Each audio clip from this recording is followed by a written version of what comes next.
നമസ്കാരം, ഞാൻ മൃണാൽ. കഴിഞ്ഞ എപ്പിസോഡിൽ പറഞ്ഞതുപോലെ ഇത് വെസ്റ്റ് ബംഗാളാണ്. വെസ്റ്റ് ബംഗാളിൻ്റെ ഒറീസയ്ക്ക് അടുത്ത് നിൽക്കുന്ന, ഒറീസയല്ല ഒഡീഷയ്ക്ക് അടുത്ത് നിൽക്കുന്ന ബോർഡറിലേക്കാണ് അവർ പോയത്. അങ്ങോട്ടാണ് എനിക്കും പോകേണ്ടത്. ചെറിയൊരു ബ്രേക്ക് എടുത്തുന്നേ ഉള്ളൂ. ഒന്ന് മൂത്രമൊഴിക്കാൻ വേണ്ടിയിട്ടാണ്, വേറെ ഒന്നിനുമല്ല.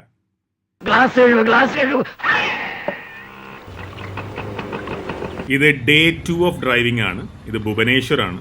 ഭുവനേശ്വറിലാണ് തലേ ദിവസം ഞാൻ താമസിച്ചത്. വെസ്റ്റ് ബംഗാൾ ഭുവനേശ്വർ ബോർഡർ ഞാൻ കാണിക്കാത്തത് എന്താണെന്ന് വെച്ചാൽ അതങ്ങനെ കാണിക്കാൻ പറ്റുന്നൊരവസ്ഥയിലായിരുന്നില്ല.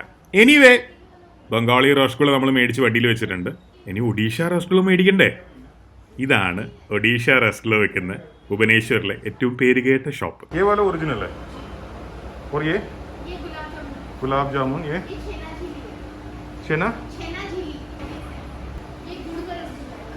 ओके, वो ओरिजिनल वाला 2 दे दो. वो इसमें वो ही है ना, टिन में? ओके, 3 टिन भी दे दो. ഈ കമ്മിങ് ബാക്ക് ഫ്രം കൊൽക്കത്ത എന്നുള്ള സീരീസിൽ 4 വീഡിയോ ആണ് ഇത് അടക്കമുള്ളത്. അതിൽ ഒന്നാമത്തെ വീഡിയോയിൽ വെസ്റ്റ് ബംഗാളിൽ നിന്ന് ഞാൻ സാരി മേടിച്ചിരുന്നു, ബംഗാളി കോട്ടൺ. അതിലൊന്ന് ആ വീഡിയോയുടെ അടിയിൽ ഏറ്റവും കൂടുതൽ ലൈക്ക് കിട്ടുന്ന കമൻ്റ് ഇടുന്ന ആൾക്കാണെന്ന് ഞാൻ പറഞ്ഞിരുന്നു. അതുപോലെ ബംഗാളി റോഷ്ഗുള ഞാൻ 3 ടിന്ന് മേടിച്ചു. ഒഡീഷ റോഷ്ഗുളയും 3 ടിന്ന് മേടിച്ചു. നാട്ടിലെത്തുമ്പോൾ പക്ഷേ ഒഡീഷ റോഷ്ഗുള എൻ്റെ കയ്യിൽ 2 ഉണ്ടാവുള്ളൂ. അതിനൊരു കാരണമുണ്ട്, അത് നിങ്ങൾക്ക് ഈ വീഡിയോയിൽ പിന്നീട് കാണാം. നാട്ടിലെത്തുമ്പോൾ എൻ്റെ കയ്യിൽ ബംഗാളി റോഷ്ഗുളയും ഒഡീഷ റോഷ്ഗുളയും ഒക്കെ കൂടിയിട്ട് 5 ടിന്ന് ഉണ്ടാവുമല്ലോ. അത്യാവശ്യം വലിയ ടിന്നുകളാണ്. അതിലൊരു ടിൻ ഈ വീഡിയോയുടെ അടിയിൽ ഏറ്റവും കൂടുതൽ ലൈക്ക് കിട്ടുന്ന കമൻ്റ് ഇടുന്ന ആൾക്കുള്ളതാണ്. ഇനി നമുക്ക് കാര്യത്തിലേക്ക് കിടക്കാം. ഇത് ഒഡീഷയാണ്. ഭുവനേശ്വർ നിന്ന് ആന്ധ്ര ബോർഡറിലേക്കാണ് ഞാൻ പോകുന്നത്.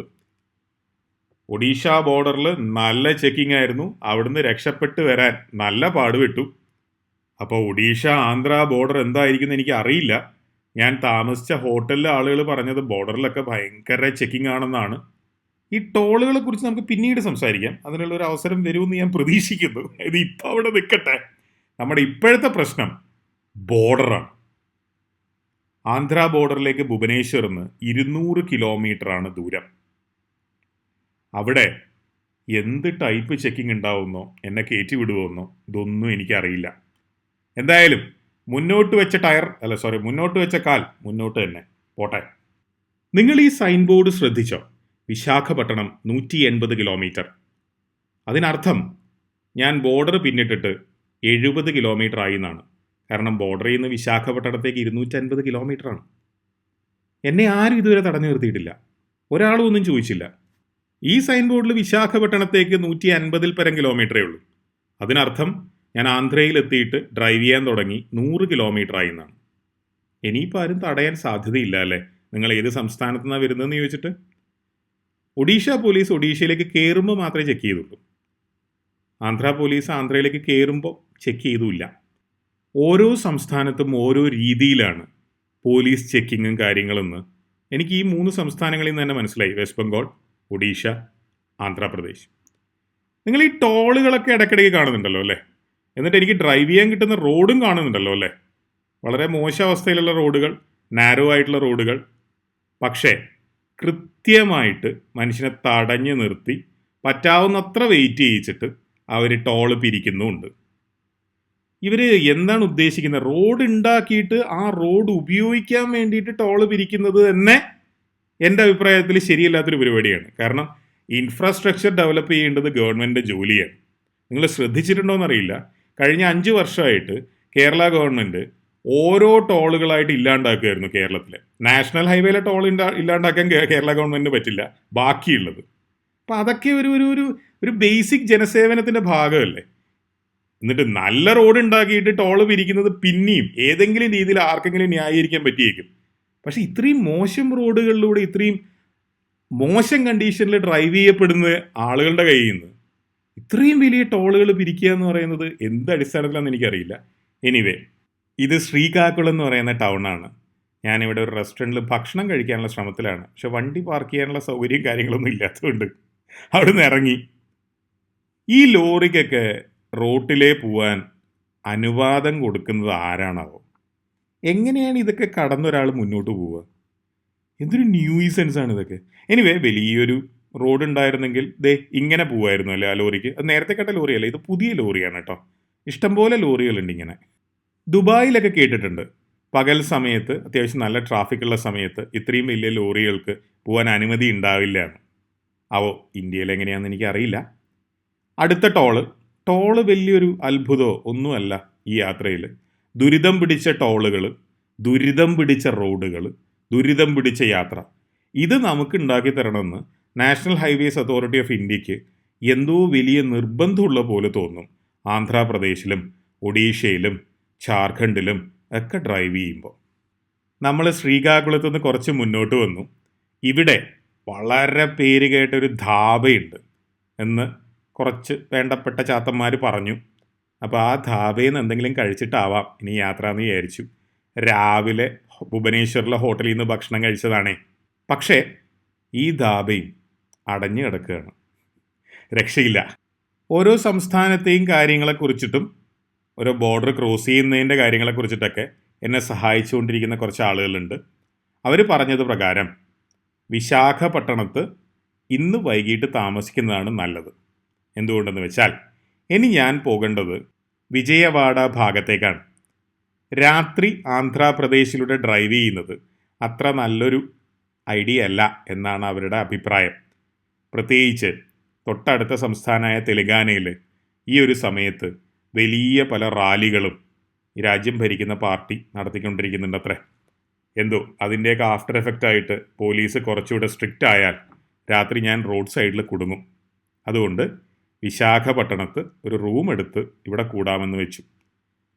വഴിതെറ്റി എന്നുള്ള ഉറപ്പാണ്. കാരണം ആ ഹോട്ടൽ ബീച്ചിൻ്റെ സൈഡിലാണ്. അപ്പോൾ ഗൂഗിൾ മാപ്പിന് തെറ്റിയതാണോ ഇനി ഞാനിട്ട വഴി തെറ്റിയതാണോ? ഞാൻ തന്നെയായിരിക്കും തെറ്റുകാരൻ. കാരണം ഗൂഗിൾ മാപ്പിന് തെറ്റുന്നതിനേക്കാളും കൂടുതൽ സാധ്യത എനിക്ക് തെറ്റിയതാവാനാണ്. കുഴപ്പമില്ല, നമുക്ക് ഒന്നുകൂടെ ഒന്ന് പിടിക്കാം. ഞാൻ കേരളത്തിൽ നിന്ന് കൊൽക്കത്തയിലേക്ക് പോകുന്ന വഴിക്ക് താമസിച്ചിരുന്ന ഹോട്ടലാണ് ഇവിടുത്തെ താജ് ഗേറ്റ് വേ ഹോട്ടൽ എന്നാണ് അതിൻ്റെ പേര്. ബീച്ചിൻ്റെ സൈഡിലാണ്, കടൽ നിങ്ങൾക്ക് കാണാമല്ലോ. ഇന്നിവിടെ കൂടാമെന്ന് വെച്ചു. കാരണം കഴിഞ്ഞ തവണ ഞാനിവിടെ വന്ന് താമസിച്ചപ്പോൾ വലിയ കുഴപ്പമൊന്നും തോന്നിയില്ല. ആ സെക്യൂരിറ്റി, ആ മനുഷ്യനൊക്കെ എന്തൊരു വലിയ റിസ്ക് എടുക്കുന്നല്ലേ. എത്ര പേരോട് അവർ സംസാരിക്കണം പല വിഷയങ്ങളും. അതിൽ എത്ര പേർക്ക് അസുഖങ്ങൾ ഉണ്ടായിരിക്കും. അതൊക്കെ അവർക്ക് പകരാൻ സാധ്യതയില്ലേ. ഇവരൊക്കെയാണ് ശരിക്കും ഫ്രണ്ട് ലൈൻ വർക്കേഴ്സ്. അവർ അത്രയും റിസ്ക് എടുത്തിട്ടാണ് ജോലി ചെയ്യുന്നത്. സ്വീറ്റ്സും എടുത്തിട്ട് കാറിൽ നിന്ന് ഇറങ്ങാല്ലേ. രസ്മലായി കേടായിപ്പോയെന്ന് തോന്നുന്നു. കുഴപ്പമില്ല. രസഗുള, സീതാഭോഗ്, മഹാരാജ് ഭോഗ്, മാൽപുവ, പിന്നെ ഒഡീഷ രസഗുള. ഇങ്ങനത്തെ മോശം റോഡിലേക്കൂടെ ഡ്രൈവ് ചെയ്ത് വന്നിട്ട് അത്ര ഉറങ്ങുന്നതിന് മുമ്പ് കുറച്ച് സ്വീറ്റ്സ് കഴിച്ചാൽ നല്ല ഡീപ്പ് സ്ലീപ്പ് കിട്ടും എന്നാണ് ആശാൻ പറഞ്ഞിട്ടുള്ളത്. സ്പൂണിന് വരെ സ്മെല്ല്. മധുരമുള്ള നല്ല ഫ്ലേവർഫുൾ പുലാവ് പോലെയുണ്ട്. ഗുലാബ് ജാമുനാണ് അതിൻ്റെ മുകളിൽ. ഗുലാബ് ജാമുൻ, കാലാ ജാമുൻ, അങ്ങനെ പല സാധനങ്ങൾ അവർക്കുള്ളതാണേ. അതും കൂട്ടിക്കാഴ്ചപ്പുണ്ടല്ലോ. ഇപ്പം തന്നെ ഉറങ്ങാൻ തോന്നുന്നു. കുഴപ്പമില്ല, പെട്ടെന്ന് തീർക്കാം. ഇത് പെട്ടെന്ന് മുറിയുന്നുണ്ടല്ലോ മാൽപ്പുവ. ഇതൊന്നും സ്മെല്ലിൽ അങ്ങനെ കേടായ പോലെ തോന്നില്ല. രസ്മലായി കേടായി പോയി, പറഞ്ഞിട്ടേ വരില്ല. മേടിച്ചിട്ട് ഓൾമോസ്റ്റ് 1.5 ദിവസമായില്ലേ. ഒരു ദിവസം ഫുള്ളും കഴിഞ്ഞു, ഇന്ന് പകലും കഴിഞ്ഞു. വണ്ടിക്കകത്ത് എ സിയിലായിരുന്നു. പിന്നെ രാത്രി ഇന്നലെ എടുത്ത് ഞാൻ അവിടുത്തെ ഫ്രിഡ്ജിൽ വെക്കുകയും ചെയ്തിരുന്നു ഭുവനേശ്വറിലെ ഹോട്ടലിൽ. പക്ഷേ ഫ്രിഡ്ജ് മിനി ചെറിയ ഫ്രിഡ്ജാണ്. അത് ഓണൊന്നും ആയിരുന്നില്ല ഞാൻ ചെല്ലുമ്പോൾ. അപ്പം എത്രത്തോളം ഇത് കണ്ടാൽ നമ്മുടെ നാട്ടിലെ മാൽപ്പൂരി പോലെ തോന്നുമെങ്കിലും യാതൊരു ബന്ധവുമില്ല.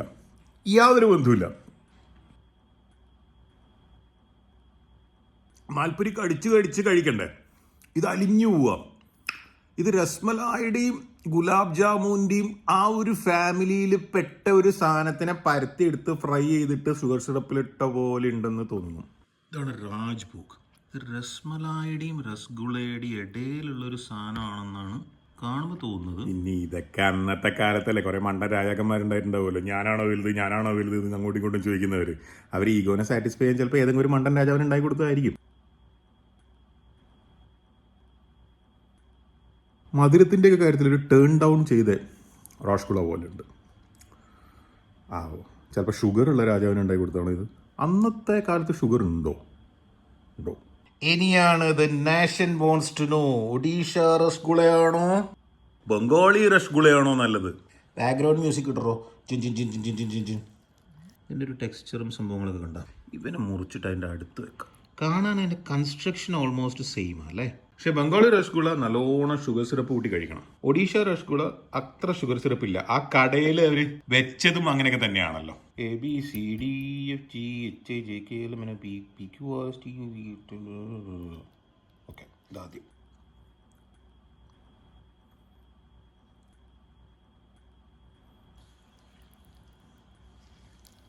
ഇന്നൊക്കെ എത്ര ഷുഗർ എസ്കേപ്പ് ആവുന്നത്.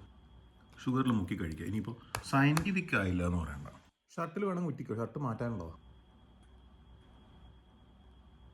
ഈ ഉറക്കം കളഞ്ഞിട്ട് വേണ്ടാത്തൊരു കൊട്ടേഷൻ ആയിപ്പോയി. രണ്ടും തമ്മിൽ വലിയ വ്യത്യാസമൊന്നുമില്ല. ഫണ്ടമെൻ്റലി റെസിപ്പി ബേസിക്കലി ഒന്നാണ്. ഞാൻ വിചാരിച്ച ബ്രൗണിഷ് റസ്ഗുളയ്ക്ക് ഭയങ്കരമായൊരു കാരമലൈസേഷൻ ഉണ്ടാകും. കാരണം രണ്ട് ഷുഗർ വെച്ചുണ്ടാക്കുന്നതാണ്.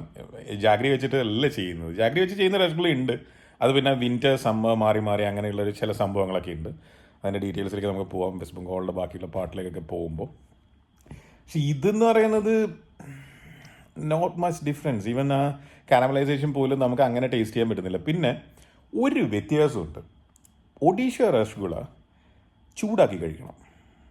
അത് ഞാൻ കേട്ടിട്ടുണ്ട്. നമുക്കൊരു കാര്യം ചെയ്യാം, വീട്ടിൽ പോയിട്ട് അതിൻ്റേതായ മട്ടും മാതിരിയിലും നമുക്കതൊന്ന് ചൂടാക്കിയിട്ടൊക്കെ ഒന്ന് കഴിച്ച് നോക്കാം. എന്നല്ലാതെ ഇപ്പം അത് പറയാൻ മാത്രം. നിങ്ങൾക്ക് വെള്ളയാണ് ഇഷ്ടമെങ്കിൽ ബംഗാളി, ബ്രൗൺ ആണ് ഇഷ്ടമെങ്കിൽ ഒഡീഷ, എന്നല്ലാതെ ഭീകരമായ വ്യത്യാസങ്ങളില്ല. പിന്നെ ശരിക്കും മധുരം കഴിച്ചിട്ട് ഭ്രാന്താവാൻ താല്പര്യമുള്ള ആളാണെങ്കിൽ ബംഗാളി. കാരണം അത് ഷുഗർ സിറപ്പിൽ മുക്കിയിട്ട് അതിനെ മുക്കി കൊന്നിട്ടാണ് നിങ്ങൾക്ക് തരിക. സത്യത്തിൽ കള്ളു കുടിച്ച് വണ്ടി ഓടിക്കുന്നവരല്ല പോലീസ് ഓടിക്കേണ്ടത്. എക്സസീവായിട്ട് സ്വീറ്റ്സ് കഴിച്ച് വണ്ടി ഓടിക്കുന്നവരാണ്. കാരണം അവർക്ക് ഒരു ബോധം ഉണ്ടാവില്ല. ഇപ്പം എൻ്റെ തല നേരെ വെക്കുന്നില്ല. ഈ കഥയിലെ യഥാർത്ഥ ഹീറോ ആരാന്നറിയാം? മാൽപ്പുവ. എനിക്ക് ഇതിനോടൊന്നും തോന്നാത്തൊരു ഇഷ്ടം ഇതിനോട് തോന്നുന്നുണ്ട്. മോനെ,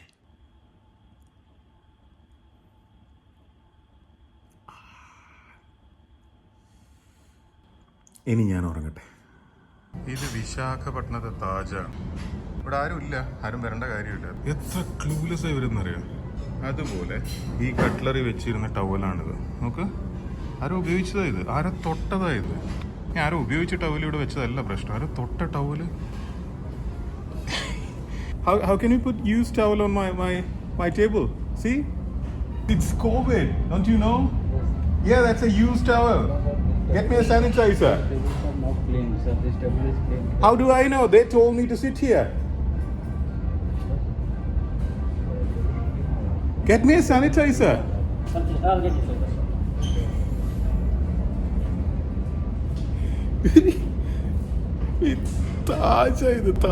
ഒരു സാനിറ്റൈസർ തന്നു. പക്ഷെ ഇത്രയും പൈസ കൊടുത്ത് ഇങ്ങനത്തെ ഹോട്ടലിൽ താമസിക്കുന്നത് വരാതിരിക്കാൻ വേണ്ടിയിട്ടല്ലേ? അല്ലെങ്കിൽ ഇപ്പോൾ ഓരോ റൂമിൽ താമസിച്ചവർ എത്ര പൈസ എനിക്ക് ലാഭമാണ്. എനിവേ, ഞാൻ ഈ വരുന്ന വഴിക്ക് ഭുവനേശ്വറിൽ താമസിച്ച ഹോട്ടൽ, ITCയുടെ ഹോട്ടൽ, അവിടെ ഒരു സെക്യൂരിറ്റി ഫുൾ ഡോർ ക്ലോസ് ചെയ്തു. ഞാനെന്തോ രാത്രി എവിടെ എത്തുമോ 10 മണിക്കും 12 മണിക്കും ഇടയില്ല. ഡോർ ക്ലോസ് ചെയ്തിട്ട് മൂക്കിൻ്റെ താഴെ മാസ്ക് ഇട്ടിട്ട് ഗ്ലാസ് താഴ്ത്താൻ പറയാം. അയാളുടെ കയ്യിൽ ഗസ്റ്റ് ലിസ്റ്റ് ഉണ്ട്. ആ ഗസ്റ്റ് ലിസ്റ്റിലുള്ള ആളാണോ ഞാൻ എന്നറിയാം. ഈ മാസ്ക് മുഴുവൻ ഇടാതെ, അത് ക്ലോത്തിൻ്റെ മാസ്ക് ഇട്ടിട്ട് they have to wear an N95 mask. ഇത് തന്നെ N95 എന്ന് എഴുതി വെച്ചിട്ടുണ്ട്, അല്ലാണ്ട് ഒറിജിനൽ N95 ആണെന്ന് എനിക്കറിയില്ല. കടക്കാരൻ തരുന്നത്, മെഡിക്കൽ ഷോപ്പുകാരൻ തരുന്നത് മേടിക്കാനല്ലേ എനിക്ക് പറ്റുള്ളൂ.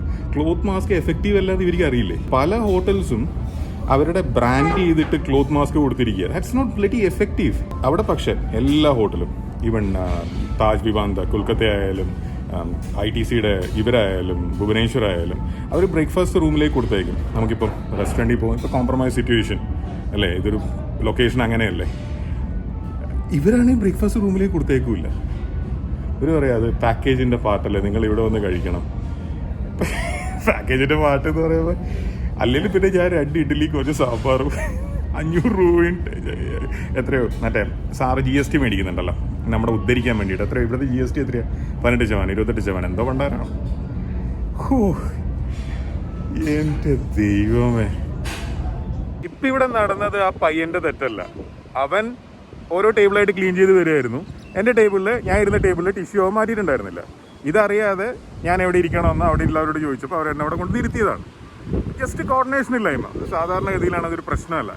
പക്ഷേ ഇപ്പോഴത്തെ സാഹചര്യത്തിൽ ഹോട്ടലിൽ ജോലി ചെയ്യുന്ന ആളുകൾ more like health workers as well അല്ലേ, അവർ അത്രയും കെയർഫുൾ ആയേ പറ്റൂ. പഴയ കളി നടക്കില്ല, സിറ്റുവേഷൻ വേറെയാണ്. അപ്പോൾ ഞാൻ അടക്കമുള്ള ഹോസ്പിറ്റാലിറ്റി ഇൻഡസ്ട്രിയിലുള്ള ആളുകൾ ഇത് കുറച്ചുകൂടെ ഒന്ന് നല്ലോണം ശ്രദ്ധിക്കുന്നത് നല്ലതായിരിക്കും. ഞാൻ ഒരു കുറേ കണ്ടു ഇങ്ങനത്തെ മിസ്ഹാപ്സ്. നല്ലോണം ശ്രദ്ധിക്കണം. നല്ലോണം ശ്രദ്ധിക്കലല്ലാതെ വേറെ വഴിയില്ല ഇതിന്. നമ്മൾ വീട്ടിലിരുന്നാലും കോവിഡ് വരുന്ന സിറ്റുവേഷനാണ്. ഇന്നലെ എൻ്റെ അമ്മാവന് കോവിഡ് വന്നു. കാരണം അമ്മാവൻ്റെ മോന് കോവിഡ് ഉണ്ടായിരുന്നു. മൂപ്പര് ഒരു സ്ഥലത്തുനിന്ന് വന്നു, അപ്പോൾ വീട്ടിൽ നിന്ന് പകർന്നു. ഇത് എവിടുന്നും പകരും അല്ലേ? നമ്മളെല്ലായിടത്തും ശ്രദ്ധിക്കുക എന്നല്ലാതെ വേറെ വഴിയില്ല. എന്തായാലും ഇന്നിപ്പോൾ തമിഴ്നാട് ബോർഡർ ക്രോസ് ചെയ്യാൻ പറ്റുമെന്ന് നോക്കട്ടെ. ദൂരം കുറേ ഉണ്ട്. സേലത്തേക്ക് 1000 കിലോമീറ്റർ കൂടുതലുണ്ട്. എങ്ങനെയൊക്കെയോ അവിടുന്ന് രക്ഷപ്പെട്ട് ഇന്നത്തെ ലക്ഷ്യം സേലമാണ്. നാളെ രാവിലെ 4:41 എത്തുള്ളൂ എന്ന് പറയുന്നത്. നോക്കാം. ഇന്നലത്തെ അബദ്ധം പറ്റാതിരിക്കാൻ വേണ്ടിയിട്ട് KFC നിന്ന് ബർഗർ പാർസൽ ഇത് മേടിച്ചിട്ടുണ്ട്. അതുകൊണ്ട് തന്നെ ലേറ്റായി, 11:30 വഴിയിലൊന്നും കിട്ടിയില്ലെങ്കിൽ തെണ്ടി പോകും. പാതിരാത്രി മുഴുവൻ പട്ടിണി നടക്കേണ്ടി വരും. പോവാമനെ പോവാം. പാലാരി വട്ടം പാലും മറ്റു ഉളുപ്പില്ലാത്ത കുറെ നാറികൾ കട്ടും മുട്ടിച്ചതുപോലെ ഇവിടെ എന്തൊക്കെയോ പ്രശ്നമുണ്ടെന്ന് തോന്നുന്നു. പാലം 3/4 ഭാഗം ക്ലോസ് ചെയ്തിട്ട് അവരെ ജോയിന്റിൽ എന്തൊക്കെയോ ചെയ്യുക. പാലാരിവട്ടം പാലം ആ ആർത്തിമൂത്ത ആളുകൾ നശിപ്പിച്ച ആ ഒരു സമയമുണ്ടല്ലോ, പാലം ശരിയല്ല, അത് പൂട്ടിയിടണം എന്ന് തീരുമാനിച്ച സമയം. ആ സമയത്ത് ഞാൻ ആ ഭാഗത്ത് ഒരു ചെറിയ വർക്ക് ചെയ്യുന്നുണ്ടായിരുന്നു. അതിൻ്റെ തലേ ദിവസം വരെ എത്ര സ്മൂത്തായിരുന്നു അവിടുത്തെ ട്രാഫിക് എന്നറിയാം. പിന്നെ എത്ര കാലം നമ്മൾ അനുഭവിച്ചു. എനിവേ, മുന്നോട്ട് പോവാം. മുമ്പ് പറഞ്ഞ കാര്യങ്ങളിലേക്ക് തിരിച്ചു വന്നാൽ എന്തുകൊണ്ട് വെസ്റ്റ് ബംഗാൾ എനിക്ക് വിടേണ്ടി വന്നു? അതായത് പുറത്തിറങ്ങാൻ ബുദ്ധിമുട്ടാണ്. ആരും വേണ്ട എന്ന് പറഞ്ഞിട്ടില്ല, ചെയ്യരുത് എന്ന് പറഞ്ഞിട്ടില്ല. പക്ഷേ പുറത്തിറങ്ങാൻ ബുദ്ധിമുട്ടാണ്. എനിക്ക് കോവിഡ് കിട്ടുമോ എന്നുള്ളതിനേക്കാളും ഞാൻ ആർക്കെങ്കിലും കൊടുക്കുമോ എന്നുള്ളതായിരുന്നു എൻ്റെ ടെൻഷൻ. നമ്മൾ ഒരുപാട് ടോൾ ബൂത്തുകൾ കണ്ടല്ലേ. ഈ ടോൾ ബൂത്തിൽ കാശ് കൊടുക്കണം, ഫാസ്ടാഗ് ഇല്ല. അതായത് ഞാൻ ഗ്ലാസ് താഴ്ത്തി അവന് കാശ് കൊടുക്കണം. ഞാൻ ഒരിക്കലും അത് ചെയ്യില്ല. ഇനി എന്ത് സംഭവിച്ചാലും ശരി, അങ്ങനത്തെ ഒരു പരിപാടിക്ക് എന്നെ കിട്ടില്ല. ഞാൻ അവിടെ ഗ്ലാസ് താഴ്ത്തിയില്ല, കാശ് കൊടുത്തില്ല. എന്നെ നിങ്ങൾ പ്രോസിക്യൂട്ട് ചെയ്യോ എന്താ വെച്ചാൽ നിങ്ങൾ ചെയ്തോ. അറ്റ്ലീസ്റ്റ് ഇതെങ്കിലും വഴിയെ പോകുന്ന എല്ലാവരും ഗ്ലാസ് താഴ്ത്തി അവന് കാശ് കൊടുത്തിട്ട് കോവിഡ് ഡിസ്ട്രിബ്യൂട്ടേഴ്സ് ആവണം എന്നുള്ള സംഭവമെങ്കിലും ഇല്ലാതാക്കാൻ ഈ ഗവൺമെൻറ്റിന് പറ്റുമോ? ഇവിടെ പിന്നെയും ടോൾ ബൂത്തുകൾ പണിയാണ്. ഇവർ ഹൈവേ പണിയാണോ അതോ ടോൾ പിരിക്കാൻ ബൂത്തുകൾ പണിയാണോ? എന്താണ് ഇവരുടെ ലക്ഷ്യം? ടോൾ ബൂത്തിന് വേണ്ടിയിട്ട് ഹൈവേ പണിയാണോ അതോ ഹൈവേക്ക് വേണ്ടി ടോൾ ബൂത്ത് പണിയാണോ? എനിവേ, ഞാൻ വെസ്റ്റ് ബംഗാൾ വിടേണ്ടി വരുന്ന സാഹചര്യത്തിലേക്ക് നമുക്ക് തിരിച്ചു വരാം. പുറത്തിറങ്ങി ചെയ്യാൻ ഒന്നുമില്ല, ആരെയും കാണാൻ പറ്റില്ല, എവിടെയും പോകാൻ പറ്റില്ല എന്നുള്ള അവസ്ഥയിലേക്ക് എത്തിയത് ഇവർ തങ്ങൾ ഇന്ത്യക്ക് വേണ്ടിയിട്ട് കോവിഡിനെ പ്രതിരോധിക്കേണ്ടതിൻ്റെ മുന്നിൽ നിൽക്കേണ്ട ആൾക്കാരാണെന്നുള്ളത് മറന്നതും വെസ്റ്റ് ബംഗാൾ ഇലക്ഷൻ എങ്ങനെയെങ്കിലും ജയിക്കണമെന്നുള്ള വിചാരം ഭീകരമായിട്ട് അവർക്കുണ്ടായതുമാണ്. ഇതാണ് എൻ്റെ വിചാരം. ഏപ്രിൽ ആദ്യത്തെ ആഴ്ച കഴിഞ്ഞപ്പോൾ രാജ്യത്തിലെ കോവിഡ് പ്രതിരോധ സംവിധാനം പ്രശ്നത്തിലാണെന്ന് ഭൂരിഭാഗം പേർക്ക് മനസ്സിലായി. ഏപ്രിൽ രണ്ടാമത്തെ ആഴ്ച കഴിഞ്ഞപ്പോൾ അത് സീരിയസ് ഇഷ്യൂലേക്കാണ് പോകുന്നതെന്ന് എല്ലാവർക്കും മനസ്സിലായി. 2-3 പേർക്ക് ഒഴികെ. 2-3 പേര് ആരൊക്കെയാണെന്നുള്ളത് നിങ്ങൾക്ക് ഊഹിക്കാൻ പറ്റുന്നേ ഉള്ളൂ. ആ ഒരു സമയത്ത് എലക്ഷൻസിൻ്റെ ക്യാമ്പയിൻ നടന്നുകൊണ്ടിരിക്കുകയാണ്. അപ്പോഴും മമതാ ബാനർജി അടക്കം, രാഹുൽ ഗാന്ധി അടക്കം എല്ലാ രാഷ്ട്രീയ നേതാക്കളും, എല്ലാ രാഷ്ട്രീയ പാർട്ടിയിൽ നിന്നുള്ള നേതാക്കളും, ഒരു പാർട്ടിയിൽ നിന്നുള്ളവർ ഒഴികെ പറഞ്ഞു, ഞങ്ങളിനി ഒരു ക്യാമ്പയിനിങ്ങിനും ഇല്ല, ഞങ്ങളിനി റാലികൾ നടത്താനില്ല. ഇലക്ഷൻ കമ്മീഷൻ പറഞ്ഞത് 500 പേരുടെ റാലി വേണമെങ്കിൽ അപ്പോഴും നടത്താം എന്നാണ്. ഇലക്ഷൻ കമ്മീഷനോട് മദ്രാസ് ഹൈക്കോടതി ചോദിച്ചതും ഇലക്ഷൻ കമ്മീഷൻ അതിനെതിരെ സുപ്രീം കോടതിയിൽ പോയിട്ട് സുപ്രീം കോടതി ഇലക്ഷൻ കമ്മീഷനോട് എന്താ പറഞ്ഞതെന്നും പത്രം വായിക്കുന്നവർക്ക് അറിയുന്നുണ്ടാവുമല്ലോ അല്ലേ. ഞങ്ങളൊരു റാലിക്കുമില്ല, ഒരു പരിപാടിക്കുമില്ല എന്ന് രാജ്യത്തെ ഒരു രാഷ്ട്രീയ പാർട്ടി ഒഴികെ ബാക്കിയുള്ളവർ പറഞ്ഞപ്പോൾ ആ ഒരു രാഷ്ട്രീയ പാർട്ടി പിന്നെയും റാലികൾ നടത്തുകയാണ്. ഏപ്രിൽ 21 22 ആ സമയത്താണ് ഈ പ്രധാന രാഷ്ട്രീയ പാർട്ടിയുടെ നേതാവ്, അദ്ദേഹം ഇന്ത്യയുടെ പ്രധാനമന്ത്രിയും കൂടിയാണ്, അദ്ദേഹം തീരുമാനിക്കുന്നത് ഞാൻ ഇനി ഒരു റാലിക്കുമില്ല. അത് കഴിഞ്ഞിട്ടും ഇന്ത്യയുടെ ആഭ്യന്തരമന്ത്രി, അദ്ദേഹം ഒരു പാർട്ടിയുടെ നേതാവാണ്, അങ്ങനെയാണല്ലോ ഉണ്ടാവുക, അദ്ദേഹം പിന്നെയും റാലികൾ നടത്തുകയാണ്. ദിവസം 2-3 റാലികൾ. ഇന്ത്യയുടെ പ്രധാനമന്ത്രി ഒരു റാലിയിൽ പ്രസംഗിക്കുകയാണ് വെസ്റ്റ് ബംഗാളിൽ. ഇത്രയധികം ആളുകൾ ഇവിടെ വന്നല്ലേ ഈ റാലിയിൽ. എനിക്ക് വളരെ സന്തോഷമായി. ഈ ലോറി നമ്മുടെ റോഡ് വഴി ബ്ലോക്ക് ചെയ്യുന്ന പോലെ തോന്നും. ചിലപ്പോൾ വലിയ ആളുകൾ, വലിയ മരങ്ങൾ, വൻ മരങ്ങൾ നമ്മളെ തടഞ്ഞു നിർത്തുമ്പോൾ നമുക്കൊന്നും ചെയ്യാൻ പറ്റില്ല. നമ്മളതിൻ്റെ പുറകിൽ നിൽക്കലേ വഴിയുള്ളൂ. എന്തിനീ റാലികൾ നടത്തി, എന്തിനീ പരിപാടികൾ ചെയ്യും, എന്തിന് റോഡുകൾ ബ്ലോക്ക് ചെയ്യുന്നു? റോഡുകൾ എന്ന് പറഞ്ഞാൽ ഈ കാണുന്ന റോഡുകളുടെ കാര്യമല്ല ഞാൻ പറയുന്നത്. മനുഷ്യന്മാരുടെ ജീവിതത്തിലേക്കുള്ള, നല്ല ജീവിതത്തിലേക്കുള്ള വഴികൾ. ഇനി കോവിഡ് വന്നാൽ അതിനെ പ്രതിരോധിക്കാൻ എന്തെങ്കിലും ചെയ്തിരുന്നോ? ഒരു വർഷത്തിൽ കൂടുതൽ സമയം കിട്ടിയിരുന്നില്ലേ? അതിലേക്ക് നമുക്ക് വരാം. രാവിലെ ഭക്ഷണം കഴിച്ചാണ്, വൈകിട്ടായി, വിശക്കുന്നു. ഒരു ഇഡ്ഡലിക്കട തപ്പി ഇറങ്ങിയതാ. നിങ്ങളൊക്കെ കാണുമായിരിക്കുമല്ലേ. ഇവിടെ ആരുമില്ല, മണി 5 ആയി. ഇതിങ്ങനെ കുറേ കടകളാണ്. ഷെയ്ക്ക് ഉണ്ടോ, ഇത് കൂട്ടി കിടക്കാൻ തോന്നുന്നു. അവിടെയാണ് ഞാൻ ഓർഡർ ചെയ്തത്. എന്തെങ്കിലും റൈസും കുറച്ച് കറിയും തരാൻ പറഞ്ഞു. റൈസും ഫിഷ് കറിയും. എന്ത് ഫിഷ് കറിയാന്ന് എനിക്കറിയില്ല. കാണുമ്പോൾ ഭയങ്കര മസാലയൊക്കെയുള്ള കറിയാന്ന് തോന്നുന്നു. ഇഡലി കഴിക്കാൻ വന്ന എനിക്ക് കിട്ടിയത് റൈസും ഫിഷ് കറിയാണ്. പകുതി റൈസേ എടുത്തിട്ടുള്ളൂ, അതുപോലെ ഫിഷ് കറി വളരെ കുറച്ചേ എടുത്തിട്ടുള്ളൂ. നന്നായിരിക്കണേ.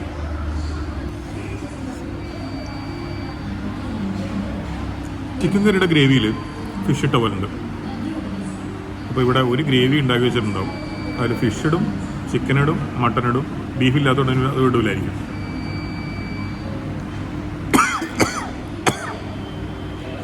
ഇതിൻ്റെ ബാക്കി നിങ്ങൾക്ക് കാണാൻ താല്പര്യം ഉണ്ടാവില്ല. എന്തിനാണ് ഞാൻ കാണിക്കണേ? ആ ഇഡ്ഡലിക്കട എവിടെയാണാവോ? ഒരു കാര്യം കൂടെ നോക്കി കാണിച്ചത്. ഇത് വിവിധോദ്ദേശ ഫിഷ് കട്ടിങ്ങാണ്. കണ്ടോ, ഫിഷ് ചില്ലി ഉണ്ടാക്കാൻ ഉപയോഗിക്കാം, എന്തുണ്ടാക്കാൻ ഉപയോഗിക്കാം. പുതിയ ഫിഷായാൽ മതിയായിരുന്നു. ഈ കൊറോണയുടെ ഇടയിൽ ഒരു അസുഖം കൂടെ വരുത്തി വെക്കാൻ വയ്യ. അങ്ങനെ പറഞ്ഞത്ര മോശമൊന്നുമല്ല. ഹലോ,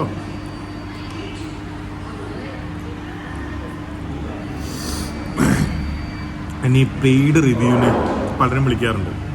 ഇത്രയും കാശ് വരെ വന്ന് ചെയ്യണമെന്ന്. സത്യത്തിൽ നല്ല ഭക്ഷണം അല്ലെങ്കിൽ ഞാനത് ചെയ്തു കഴിഞ്ഞാലേ നിങ്ങൾക്ക് മനസ്സിലാവും. അത് ഞാൻ മോശം ഭക്ഷണം കഴിച്ചിട്ട് നല്ലതെന്ന് പറഞ്ഞു കഴിഞ്ഞാൽ അത് നിങ്ങൾക്ക് എന്തായാലും മനസ്സിലാവും. ഇതതിൻ്റെ വേറൊരു തെളിവായിരിക്കും അല്ലേ? കോവിഡ് എന്തായാലും വയറ് നിറഞ്ഞു. വണ്ടിയുടെ അവസ്ഥ മര്യാദക്ക് റോഡ് ഉണ്ടാക്കില്ല. തെണ്ടികൾ ടോള് മാത്രം പിരിക്കും. ഈ ടൗൺ വിജയവാഡയാണ്. വിജയവാഡ വിശാഖപട്ടണത്തു നിന്ന് 350ഓളം കിലോമീറ്റർ ദൂരെയുള്ള ടൗണാണ്. അപ്പോൾ അവിടെ ഒരു നല്ലൊരു ഇഡലിക്കടയുണ്ട് എന്ന് കേട്ടിട്ട് അവിടെ ചെല്ലാൻ ശ്രമിച്ചതാണ്. പക്ഷേ കട കണ്ടില്ല, മിക്കവാറും പൂട്ടി കിടക്കുകയായിരിക്കും. അപ്പോൾ കിട്ടിയൊരു കടയിൽ നിന്ന് എന്തെങ്കിലുമൊക്കെ കഴിച്ചിട്ട് മുന്നോട്ട് പോവുകയാണ്. കാരണം ഇനി 400ഓളം കിലോമീറ്റർ ഡ്രൈവ് ചെയ്താലാണ് തമിഴ്നാട് ബോർഡറിലെത്തുക. എൻ്റെ പ്ലാൻ ചെന്നൈ വഴി പോകാനല്ല, ചെന്നൈയിലേക്ക് ദേ കണ്ടില്ലേ 450 കിലോമീറ്ററാണ് ഉള്ളത്. പക്ഷേ ആ വഴി തീരെ സുഖകരമല്ല എന്നാണ് പൊതുവേ പറഞ്ഞത്. ഓരോ സ്ഥലത്തും ഓരോ രീതിയിലാണല്ലോ കോവിഡ് എഫക്റ്റ് ചെയ്തിട്ടുള്ളത്. ടോളുകൾ കൊടുത്തുകൊണ്ടിരിക്കും, അതിനിപ്പോൾ മൈൻഡ് ചെയ്യണ്ട. അത് വേറൊരു സ്ഥലത്ത്, വേറെ 2 സ്ഥലങ്ങളിൽ മൈൻഡ് ചെയ്യാനുണ്ട്. അത് ഞാനപ്പോൾ പറയാം, അത് അവസാന ഭാഗത്തേ വരുള്ളൂ. അപ്പോൾ വിജയവാഡയിൽ നിന്ന് ഭക്ഷണവും കഴിച്ച് ചെന്നൈ വഴിയല്ലാതെ തിരുപ്പതി വഴി വെല്ലൂരിലേക്ക് പോകാനാണ് എൻ്റെ പരിപാടി. അപ്പം തമിഴ്നാട്ടിലേക്ക് പോകാൻ ഈ പാസ് വേണം. ഈ പാസ് ഞാൻ എടുത്തു വെച്ചിട്ടുണ്ട്. അപ്പോൾ തമിഴ്നാട്ടിലേക്ക് വലിയ കുഴപ്പങ്ങളില്ലാതെ ക്രോസ് ചെയ്യാൻ പറ്റുമെന്നാണ് ഞാൻ വിചാരിക്കുന്നത്. ഇത് നമ്മുടെ കൊച്ചിൻ ഹനീഫയുടെ മറ്റേ വണ്ടി പോലുണ്ടല്ലോ, സ്വപ്നക്കൂട് സിനിമയിലെ. അതുപോട്ടെ, നേരത്തെ പറഞ്ഞ പ്രിപ്പറേഷൻ്റെ കാര്യത്തിലേക്ക് വരാം. ഹോസ്പിറ്റൽ ബെഡുകൾ, നേഴ്സസിനെയും ഡോക്ടർമാരെയും വേണ്ട രീതിയിൽ ട്രെയിൻ ചെയ്യുക. നേഴ്സസിനെയും ഡോക്ടർമാരെയും മാത്രമല്ല, ആരോഗ്യ പ്രവർത്തകരെയും എല്ലാ ഫ്രണ്ട് ലൈൻ വർക്കേഴ്സിനെയും വേണ്ട രീതിയിൽ ട്രെയിൻ ചെയ്യുക. ഓക്സിജൻ സിലിണ്ടേഴ്സിൻ്റെ അവൈലബിലിറ്റി, ഇതൊക്കെ ചെയ്യായിരുന്നില്ലേ? ചെയ്തോ? പകരം എന്താ ചെയ്തേ? പെട്രോൾ അടി. പെട്രോളിൻ്റെയും ഡീസലിൻ്റെയും വില മാക്സിമം കൂട്ടുക, ഇതുപോലുള്ള ടോള് വിരിക്കുക. എന്തൊക്കെ ചെയ്തിട്ട് ഗവൺമെൻറ്റിലേക്ക് ജനങ്ങളുടെ പൈസ എത്തിക്കാൻ പറ്റുമോ അതൊക്കെ ചെയ്യുക അല്ലേ? ഇതാണല്ലോ ചെയ്തത്. അറ്റ്ലീസ്റ്റ് GST എങ്കിലും അത്യാവശ്യം വേണ്ട ഇൻഡസ്ട്രീസിന് കുറച്ച് കൊടുത്തോ. ഡിഷ് വാഷർ നല്ല രീതിയിൽ ഡിഷ് വാഷ് ചെയ്തിട്ട് കോവിഡിനെ പ്രതിരോധിക്കാൻ പറ്റുന്ന രീതിയിൽ പ്ലേറ്റുകളെ ക്ലീൻ ചെയ്യാൻ പറ്റുന്ന ഡിഷ് വാഷറിൻ്റെ GST എങ്കിലും ഫുഡ് ഇൻഡസ്ട്രിക്ക് കുറച്ച് കൊടുത്തോ. ടോളുകൾ എത്രയാ 10,000 രൂപയോളമാണ് ഞാൻ ടോള് കൊടുത്തത് 10,000 ചില്ലറ കിലോമീറ്റർ ഡ്രൈവ് ചെയ്യാൻ. അതും ഇതുപോലുള്ള റോഡുകൾ, തിരുപ്പതിയിലേക്കുള്ള റോഡാണിത്. ഇതും ഇനിയും ഡെവലപ്പ് ചെയ്തിട്ടില്ല. വേണമെങ്കിൽ നമുക്ക് ആർഗ്യുമെൻറ്റിന് പറയാം കാട്ടുവഴിയാണ് എന്നൊക്കെ. അതൊരു പോർഷൻ മാത്രമല്ലേ. എനിവേ, ജനങ്ങൾ ഫുൾ ബീം ഇട്ടിട്ട് ഡ്രൈവ് ചെയ്യുകയാണ്. അവരെ കുറ്റം പറയാൻ പറ്റില്ല. കാരണം സ്ട്രീറ്റ് ലൈറ്റ്സോ ഒന്നുമില്ല. എന്തെങ്കിലും കാണണ്ടേ? രാത്രി കാണണ്ടേ? ഇവിടെയും ടോളുണ്ട് കേട്ടോ. ടോളിന് യാതൊരു ക്ഷാമവുമില്ല. അതായത് ജനങ്ങൾ ഓപ്പോസിറ്റ് ഫുൾ ബീം ഇട്ടിട്ട് വരുന്ന വഴികളിൽ നമ്മൾ അന്യായമായി ടോൾ കൊടുക്കുകയാണ്. അതും അത്രയും പ്രധാനപ്പെട്ട ഇന്ത്യയിലെ ഒരമ്പലത്തിലേക്കുള്ള വഴിയിൽ. നമ്മൾ തിരുപ്പതി അമ്പലത്തിലേക്ക് പോകുന്ന വഴി പിന്നിട്ടു. ഇത് തമിഴ്നാട് ബോർഡറിലേക്കുള്ള വഴിയാണ്, തിരുപ്പതി ടു തമിഴ്നാട്. അപ്പോൾ ഈ ഒരു റൂട്ടിലേക്കൂടെ പോയാൽ എളുപ്പത്തിൽ പെട്ടെന്ന് എത്തും എന്നുള്ളതുകൊണ്ടായിരിക്കും ഗൂഗിൾ എനിക്ക് കാണിച്ചു തരുന്നത്. വേറെ വഴി ഉണ്ടോ ഇല്ലയോ എന്ന് എനിക്കറിയില്ല. ഇനി ഇതാണ് പ്രധാന വഴിയെങ്കിൽ അത്ഭുതപ്പെടാനൊന്നുമില്ല. ഇത് ഇന്ത്യ ആണല്ലോ. ഇവിടെ ഉത്സാഹമാണെന്നാണ് തോന്നണത്. കോവിഡ് ആയതുകൊണ്ടായിരിക്കും. ജനങ്ങളൊന്നും അങ്ങനെ പുറത്തില്ല. അത് വളരെ നല്ലതാണ്. ജനങ്ങളെ നോക്കാൻ അവരവർ മാത്രമേ ഉള്ളൂ എന്നുള്ള അവസ്ഥ തന്നെയാണ്.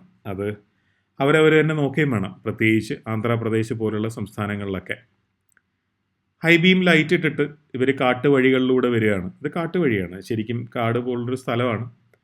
നമ്മൾ എത്താൻ പോകുന്നത് വളരെ പെട്ടെന്ന് തമിഴ്നാട് ബോർഡറിലാണ്. ഞാൻ പാസ് എടുത്തിട്ടുണ്ട്. ആ പാസ് മതിയാവുമെന്ന് എനിക്ക് അറിയില്ല. മതിയാവുമായിരിക്കും. കാരണം വളരെ പെർട്ടിക്കുലസ് ആയിട്ടുള്ള രീതിയിലുള്ള ഇൻഫർമേഷനാണ് അവർ കളക്ട് ചെയ്തിട്ടുള്ളത്. നമ്മളിതാ എത്തിയിരിക്കുകയാണ് തമിഴ്നാട് ബോർഡർ കഴിഞ്ഞ ഉടനെയുള്ള പോലീസ് ചെക്ക് പോസ്റ്റിൽ. ഞാൻ ഇറങ്ങി. അവിടെ ഒരു മനുഷ്യനുണ്ടായിരുന്നു. അദ്ദേഹം SI ആയിരിക്കണം. അദ്ദേഹത്തോട് ഞാൻ വിശദമായിട്ട് സംസാരിച്ചു. അദ്ദേഹം എന്നോട് പറഞ്ഞു, മോനെ രാത്രി എന്തിനാ വന്ന്, വൈകിട്ട് വരണ്ടേ, പകല് വരണ്ടേ എന്ന്. അപ്പോൾ ഞാൻ കാര്യങ്ങളൊക്കെ പറഞ്ഞു. കൊൽക്കത്തയിൽ നിന്ന് വരികയാണ്. എൻ്റെ കയ്യിലിരിക്കുന്ന ഒരു റസ്ഗുള്ളയുടെ പാക്കറ്റാണ്. ഞാനത് അദ്ദേഹത്തിന് കൊടുക്കാൻ കാരണം എന്നെ കടത്തിവിടാൻ അദ്ദേഹം സമ്മതിച്ചുകൊണ്ടല്ല കേട്ടോ. അതും ഇതും തമ്മിൽ ബന്ധമില്ല.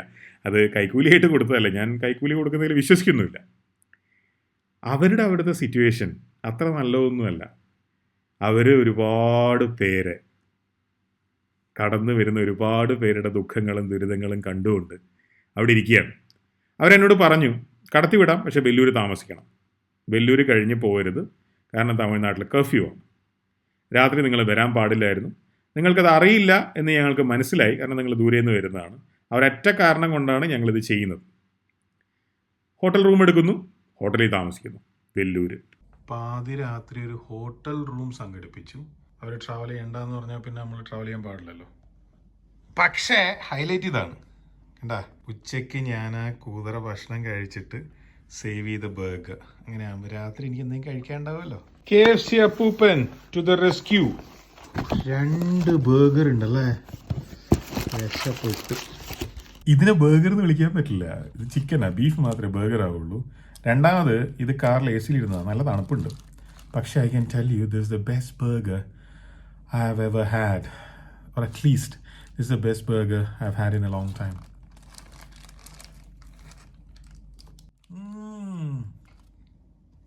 അതെനിക്ക് കഴിച്ചു നോക്കുന്നതിന് മുമ്പ് തന്നെ പറയാൻ പറ്റും. കാരണം ഞാൻ അവസാനം ഭക്ഷണം കഴിച്ചിട്ട് എത്രയോ മണിക്കൂറുകളായി, 400 ചില്ലറ കിലോമീറ്ററായി ഞാൻ ഡ്രൈവ് ചെയ്യുന്നതിന് ശേഷം. എവിടെയും നിർത്തിയിട്ടില്ല, മൂത്രമൊഴിക്കാനല്ലാതെ. Good night.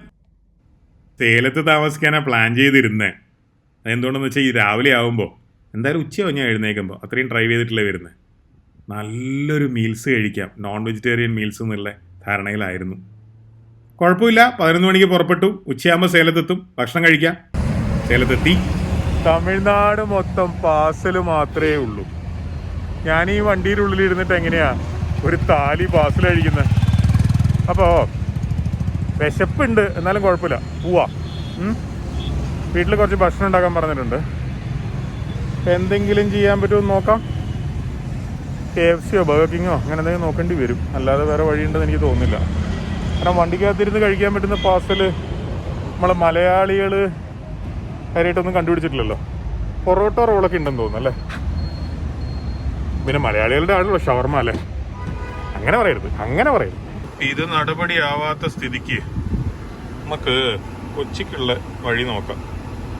8 മണി കഴിയുമ്പോൾ കൊച്ചിയിലെത്തുന്ന പറയുന്നത് നോക്കാം അല്ലേ. പോവാ. അതിന് തൊട്ടടുത്ത് തന്നെ ഒരു പെട്രോൾ പമ്പ് ഉണ്ട്. അപ്പോൾ ഫുൾ ടാങ്ക് ഡീസൽ അടിച്ചേക്കാം. എന്തായാലും വഴിയിൽ നിർത്തേണ്ടി വരുമല്ലോ. ടോളും കുറച്ച് കൊടുത്തേക്കാം. ഒരു 500 രൂപയെങ്കിലും അഡീഷണൽ വേണ്ടി വരും കൊച്ചി വരെ ഒന്ന് ചെല്ലാൻ. ഇത് സേലം കഴിഞ്ഞ് നമ്മൾ കോയമ്പത്തൂർ എത്താൻ പോവുകയാണ്. ഞാൻ നേരത്തെ ടോളിൻ്റെ കാര്യം പറഞ്ഞു. ഇവിടെ ഒരു ടോൾ കളക്ഷൻ സെറ്റപ്പ് ഉണ്ട്. ഇത് നാഷണൽ ഹൈവേ അതോറിറ്റിയുടെ ടോൾ കളക്ഷൻ സെറ്റപ്പ് ആണെന്ന് തോന്നുന്നു. ഇത് കഴിഞ്ഞ ഉടനെയാണ് മറ്റേ ചേട്ടന്മാരുടെ സെറ്റപ്പ് വരുന്നത്. ഇത് കോയമ്പത്തൂരിൻ്റെ ബൈപ്പാസിനാണ് ഞാൻ ഈ പറയുന്ന ടോൾ കളക്ഷൻ സെറ്റപ്പ് ഉള്ളത്. എലാൻഡി റോഡ് എന്നോ അങ്ങനെ എന്തോ ആണ് അതിന് പറയുക. ഇതിൻ്റെ പ്രത്യേകത എന്തെന്ന് വെച്ച് കഴിഞ്ഞാൽ ഒരു ടോളിലല്ല നമ്മൾ വണ്ടി നിർത്തേണ്ടത്, ഒരുപാട് ടോളുകളിലാണ്. ഈ വരുന്നതാണ് അതിൽ ഒന്നാമത്തെ ടോൾ ബൂത്ത്. നമ്മൾ മൊത്തം കൊടുക്കേണ്ടത് 40 ചില്ലറ രൂപ, 50 രൂപയുടെ താഴെയാണ്. ഈ 40 ചില്ലറ രൂപ ടോള് കൊടുക്കാൻ പണ്ട് ഫാസ്ടാഗ് ഇല്ലാതിരുന്ന കാലത്ത് നമ്മൾ ഓരോ സ്ഥലത്തും നിർത്തിയിട്ട് ഓരോരാളും ക്യാഷ് കൊടുക്കണം. എത്ര നേരം നിൽക്കണമെന്നറിയാം. എന്നിട്ട് കിട്ടുന്നത് ഈ റോഡാണ്. 4 ലൈൻ റോഡല്ല, ഒന്നുമല്ല. ഇനിയും എത്ര ടോളുകളിൽ നിർത്തിയാലാണ് ഈ ദുരിതം തീരുകയെന്നറിയാം. ഈ റൂട്ടിൽ ഭയങ്കരമായിട്ട് എനിക്ക് ഈ സ്ഥലത്തെത്തുമ്പോൾ നാണക്കേട് തോന്നും. ഈ രാജ്യത്താണല്ലോ ഞാൻ ജീവിക്കുന്നതെന്ന് ആലോചിച്ചിട്ട്. ഇത് എന്ത് അറേഞ്ച്മെൻ്റാണെന്ന് എനിക്കറിയില്ല. ആ ബുള്ളറ്റ് ടാങ്കറിൻ്റെ ഡ്രൈവർ പോലും ഫ്രസ്ട്രേറ്റഡ് ആണ്. നിങ്ങൾക്ക് കാണാമല്ലോ, ഇത്രയും വലിയൊരു വണ്ടി അയാൾ അങ്ങനെ പെട്ടെന്ന് വെട്ടിക്കണമെങ്കിൽ അയാളൊരു ബൈക്ക് വെട്ടിക്കുന്ന പോലെയാണ് അത് വെട്ടിച്ചത്. ആൾക്കാർ ഫ്രസ്ട്രേറ്റഡ് ആവുന്നതിൽ ഒരു അത്ഭുതമില്ല. എത്ര തവണ നിർത്തണമെന്നറിയോ? ഒരുപാട് തവണ. ഇനി നിർത്തിയാൽ തന്നെ കൃത്യമായിട്ട് ഇത് വർക്ക് ചെയ്യൂല. കാണുന്നില്ലേ? ഇത് ഒരു തവണയിൽ നിന്നത് എന്തോ ആരുടെയോ ഭാഗ്യമോ പുണ്യമോ അങ്ങനെ എന്തൊക്കെയോ പറയുമല്ലോ, അതുകൊണ്ടാണെന്ന് വിചാരിക്കുക.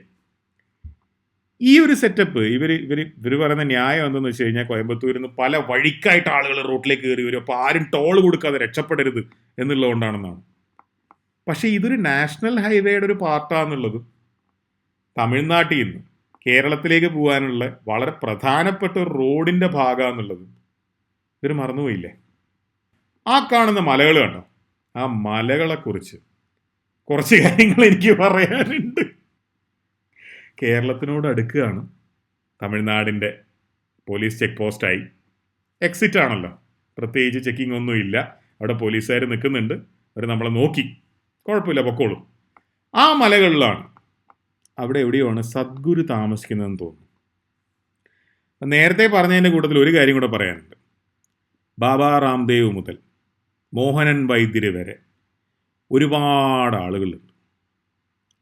ഇവർ പലരും ഞങ്ങൾ അത് ചെയ്തിട്ട് നിങ്ങളെ കൊറോണയിൽ നിന്ന് രക്ഷപ്പെടുത്താൻ സഹായിക്കാം, അല്ലെങ്കിൽ ഞങ്ങളുടെ ഇത് കഴിച്ചു കഴിഞ്ഞാൽ കൊറോണ നിങ്ങൾക്ക് വരാതിരിക്കാൻ സാധ്യതയുണ്ട് എന്നൊക്കെ പറയും.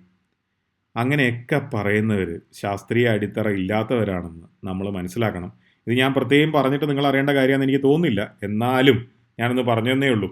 ആ മല കണ്ടപ്പോൾ ഗുരുവിൻ്റെ കാര്യം ഓർത്തപ്പോൾ അങ്ങേരും ഈ ഒരു ലൈനിൽപ്പെട്ട ആൾക്കാരാണെന്നാണ് പലരും പറയുന്നത്. അതുകൊണ്ട് പറഞ്ഞതന്നേ ഉള്ളൂ. ഇത് വാളയാറാണ്, കേരള പോലീസിൻ്റെ ചെക്ക് പോസ്റ്റാണ്. ഞാൻ കേരളത്തിൻ്റെ കോവിഡ് ജാഗ്രത അതിനകത്ത് രജിസ്റ്റർ ചെയ്തിട്ടുണ്ട്. എൻ്റെ കയ്യിൽ പാസ് ഉണ്ട്. ഇനി നിങ്ങൾക്ക് കാണാം ഞാൻ കണ്ട ഏറ്റവും എഫിഷ്യൻറ്റ് പോലീസ് ഫോഴ്സ് എങ്ങനെയാണ് ഈ സംഭവത്തിനെ ഡീൽ ചെയ്യുന്നത്. ഞാൻ ആ സംഭവം അവിടെ നിൽക്കുന്ന പോലീസ് ഓഫീസർക്ക് കാണിച്ചു കൊടുത്തു. അദ്ദേഹം എന്നോട് കണ്ടോ, 1 മിനിറ്റ് പോലും എടുത്തില്ല, പൊക്കോളാൻ പറഞ്ഞു. ദാറ്റ്സ് ഇറ്റ്, കഴിഞ്ഞു.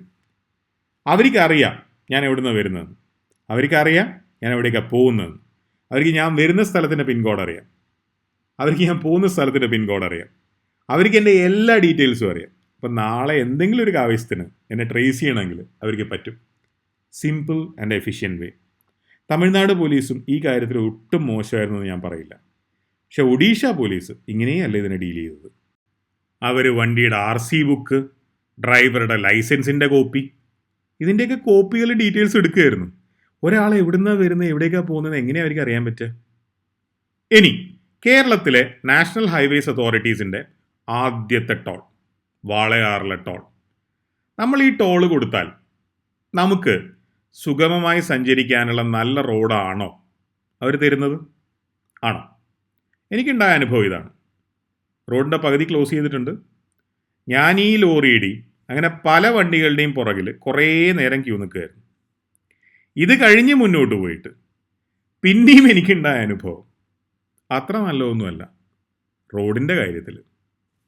ഇതടുത്ത ടോള് പണിഞ്ഞു വെച്ചിരിക്കുന്ന സ്ഥലമാണ്. ഇതുവരെയാണ് വാളയാറിന് വേണ്ടി ടോള് കൊടുത്തതെന്ന് വിചാരിക്കുന്നു. ഇതിൻ്റെ ഇടയിൽ തന്നെ റോഡ് പണി, ക്യൂ നിൽക്കൽ ഒക്കെയുണ്ട്. ഇവിടെ ടോള് പിരിക്കുന്നില്ല. പിന്നെ എന്തിനാണ് ഈ കുരിശ് കെട്ടിവെച്ചിരിക്കുന്നത്? എത്ര വർഷമായി ഇത് കെട്ടിവെച്ചിട്ട്? ഇത് പൊളിച്ചു കളയാൻ ഈ നാട്ടിൽ ആരുമില്ലേ? അതിൻ്റെ ഇടയിൽ പല വഴിക്ക് ഹമ്പുണ്ട്. മനുഷ്യന് സമാധാനമായിട്ട് ഹൈവേയിലെ യാത്ര ചെയ്യാൻ ഇവർ സമ്മതിക്കുക. ഇതാണ് വളരെ പ്രധാനപ്പെട്ട കുതിരാൻ ഏരിയ. ഇത് എപ്പോഴെങ്കിലും ഒന്ന് തീർത്ത് തരുമോ? പ്രശ്നം ഒന്ന് തീർത്ത് തരാൻ ആർക്കെങ്കിലും പറ്റുമോ? ഈ നാഷണൽ ഹൈവേസ് അതോറിറ്റിയിലെ എഞ്ചിനീയർമാരും കൊള്ളാവുന്ന ആളുകളൊക്കെ ജോലി ചെയ്യുന്നില്ലേ? എന്തായാലും ഉണ്ടാവുമല്ലോ. എന്നിട്ട് എന്താ ഇവർക്കിത് തീർക്കാൻ പറ്റാത്തേ? ഈ വീഡിയോ നിങ്ങൾ കാണുന്നത് ആക്ച്വൽ വീഡിയോയുടെ ഒരുപാട് ഇരട്ടി സ്പീഡിലാണ്. ഇത് ബ്ലോക്ക് ഇല്ലാത്തൊരു ദിവസമാണെന്ന് വേണമെങ്കിൽ ഈ ഹൈവേയിലെ സ്ഥിരമായിട്ട് പോകുന്നവർ പറയും. അതാണ് ഈ ഹൈവേയുടെ അവസ്ഥ. എന്തിനാ ഇങ്ങനെ ചെയ്യുന്നത്? എത്ര പൈസയാണ് നിങ്ങൾ ഞങ്ങളുടെ നിന്ന് മേടിക്കുന്നത്? ഞാൻ ₹1 1 കിലോമീറ്ററിന് നിങ്ങൾക്ക് തന്നിട്ടുണ്ട് യാത്ര ചെയ്യാൻ മൊത്തം. എന്നിട്ടും എൻ്റെ വീടെത്താറായി. എൻ്റെ ഭാര്യയും അമ്മയും അമ്മമ്മയും അച്ഛനും ഒക്കെ അവിടെ കാത്തു നിൽക്കുന്നുണ്ട്. വീട്ടിൽ കയറിയില്ല. തൃശ്ശൂർ കഴിഞ്ഞ് കൊച്ചിയിലെത്തി. വീട്ടിൻ്റെ കുറച്ച് ദൂരം വണ്ടി നിർത്തിയിട്ട് കുറച്ച് സാധനങ്ങൾ അവിടെ ഇറക്കി വെച്ചു. അതവരെ എടുത്തുകൊണ്ടുപോയി. എനിക്ക് കുറച്ച് സാധനങ്ങൾ അവർ തന്നു. കാരണം ഇതിപ്പോൾ കൊച്ചിയാണ്. ഞാൻ കൊച്ചിയിലെ ഒരു ഹോട്ടൽ റൂമിൽ കുറച്ചധികം ദിവസം താമസിക്കാൻ പോവാണ്. അത് കഴിഞ്ഞിട്ട് കോവിഡ് ടെസ്റ്റ് ചെയ്തിട്ട് നെഗറ്റീവ് ആണെങ്കിൽ മാത്രമേ ഞാൻ വീട്ടിൽ പോകുന്നുള്ളൂ. ഈ പാലങ്ങൾ കാണുന്നുണ്ടല്ലോ അല്ലേ? ഒന്നാമത് കണ്ടത് പാലാരിവട്ടം പാലമാണ്. ഇത് വൈറ്റില പാലമാണ്. ഇതും കഴിഞ്ഞ് കുണ്ടന്നൂർ പാലത്തിൻ്റെ അടുത്തുള്ള ഹോട്ടലിലാണ് ഞാൻ താമസിക്കാൻ പോകുന്നത്. എന്തായാലും ഈ പാലങ്ങളൊക്കെ ഇച്ഛാശക്തിയോടെ ഉണ്ടാക്കാൻ ചിലർക്ക് പറ്റി. അതിൻ്റെ കൂലി അവർക്ക് കിട്ടിയെന്നാണ് എൻ്റെ വിശ്വാസം. നമ്മൾ ഡെസ്റ്റിനേഷനിലെത്തിയിരിക്കുകയാണ്. വെസ്റ്റ് ബംഗാൾ ടു കേരള. ഈ ഹോട്ടലിലാണ് ഞാൻ കുറച്ച് ദിവസം താമസിക്കാൻ പോകുന്നത്. വീട്ടിൽ നിന്നുള്ള ഭക്ഷണമാണ്. ബാജി, മാങ്ങ മുറിച്ചത് വീട്ടിലുണ്ടായ മാങ്ങയാണ്, എഗ് റോസ്റ്റ്, ചപ്പാത്തി, പിന്നെ ചെറിയ മത്തി വറുത്തെടുത്തത്. ഷൂട്ട് ചെയ്യുന്നില്ല, കഴിച്ചിട്ട് കിടക്കട്ടെ.